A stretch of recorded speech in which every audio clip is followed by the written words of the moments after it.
érzem, hogy a sport kiválthatja majdnem az összes olyan gyógyszert, amit ebben a korban, 6. X után az embernek általános életvitel mellett fogyasztania kell.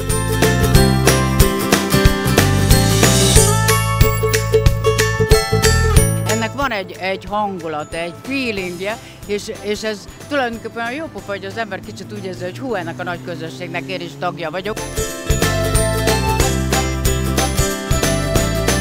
Én most itt a mai reggelen egy igazi szurkoló leszek, és Itala néninek fogok segíteni, úgy, mint a nagyok.